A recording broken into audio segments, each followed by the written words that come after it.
So you're looking for a new violin? Very exciting. You walk into a shop and start trying instruments to see what you like. Like a lot of people, it's one with a very sweet and mellow tone. It's warm, it's inviting, and you're immediately drawn to it. That's completely understandable. Who wouldn't want that violin? It sounds nice, but here's the catch. That initial sweetness can be deceiving. What sounds lovely in a small room might disappear in a concert hall. We see this all the time, where players often overlook some aspects like power and projection in favor of a violin whose biggest attribute is sounding pleasant. This is where many beginners stumble, mistaking a pleasant tone for true quality. Don't get me wrong, tone matters a lot, but it's not the whole story. A truly great violin isn't just about sounding pretty, it's about projecting that sound, making it sing, making it hurt.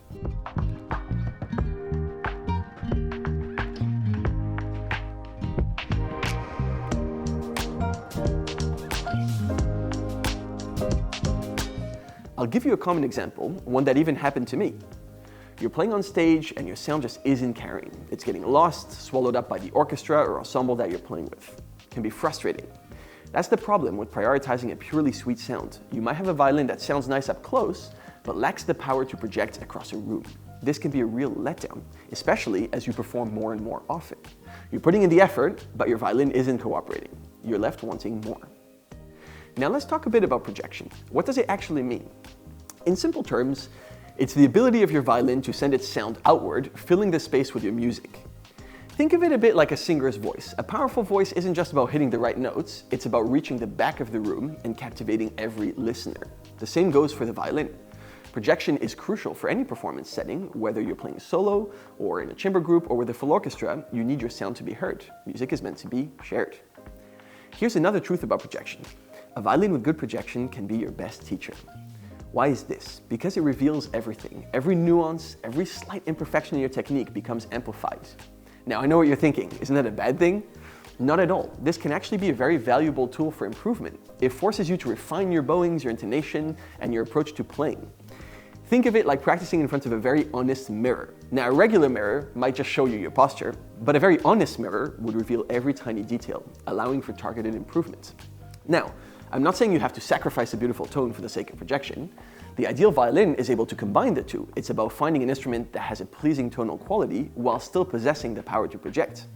This is where your personal preference comes into play. Some players prefer a brighter, more resonant sound, while others gravitate towards a warmer, darker tone. The key is to find what resonates with you, but never lose sight of the projection, the power.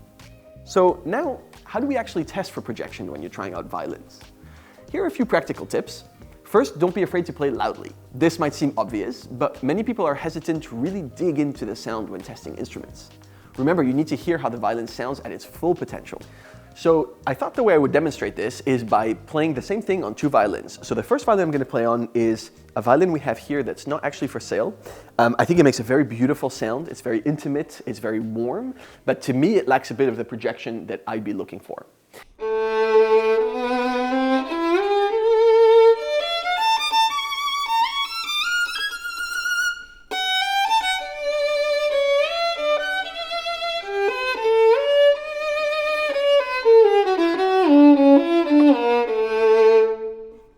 The second violin that I'm going to be playing on is one of our own that we're selling by a very talented young maker called Raquel Salazar from France. It's on the darker side in terms of the overall timbre, but it's very open. The G string is very, very powerful. It projects really well, and it still makes a very round, beautiful tone.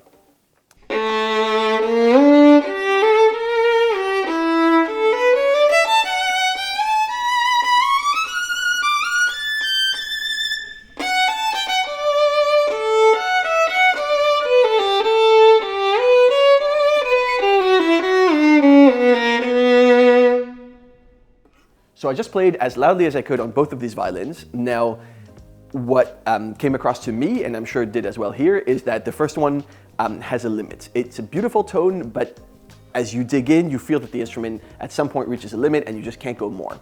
And that's the kind of thing that I think can make players feel a little bit frustrated. The second one, it has a nice range, and as you dig into the sound and you really get closer to the bridge, apply a bit more pressure, the sound blooms and the violin opens up. And that's the feeling that I think can make players feel like the potential is limitless, where if you can play at every dynamic you choose to, and as you need more, the violin gives you more. And I think that's what the second violin demonstrated better than the first.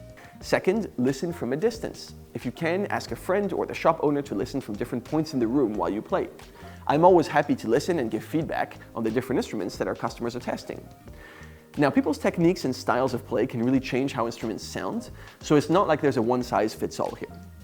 I also often play for our clients so they can hear instruments from the outside.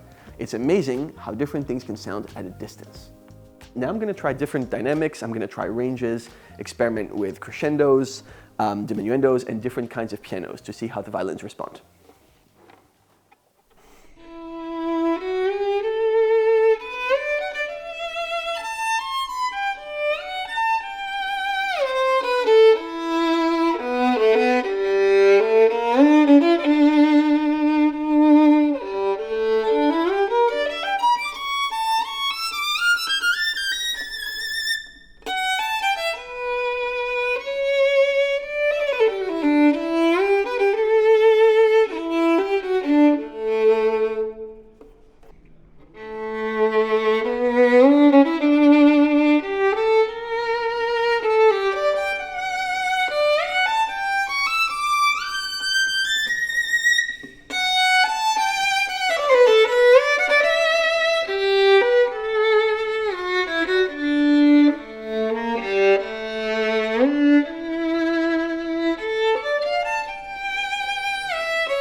So to me here, again, it's fairly similar. The first violin, it has a very beautiful tone.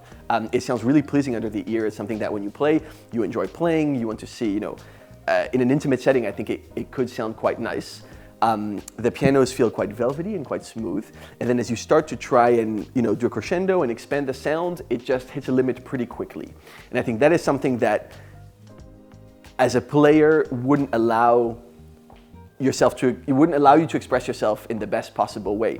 Now, this violin also has quite a similar tone I found in the pianos. It's soft and smooth and velvety and on the darker side, but then just has a much broader range of sound. If you need the power, if you need the projection, it's there. You don't have to use it all the time. It's not something that is the only feature of this violin. It has many, many beautiful colors. It has a very good range of sounds. But overall, it's a more complete instrument and allows you, as a musician, to do much more. Lastly, test in different spaces. If possible, try the violin in a larger room or a hall. This will give you a better sense of how it will project in a performance setting. Choosing a violin is a big decision. Don't let the initial allure of a mellow sound lead you to make an uninformed choice. Remember, projection is power. It's what allows you to connect with audiences on a deeper level, to refine your technique and grow as a musician. Find a violin that not only sounds beautiful, but allows you to express yourself.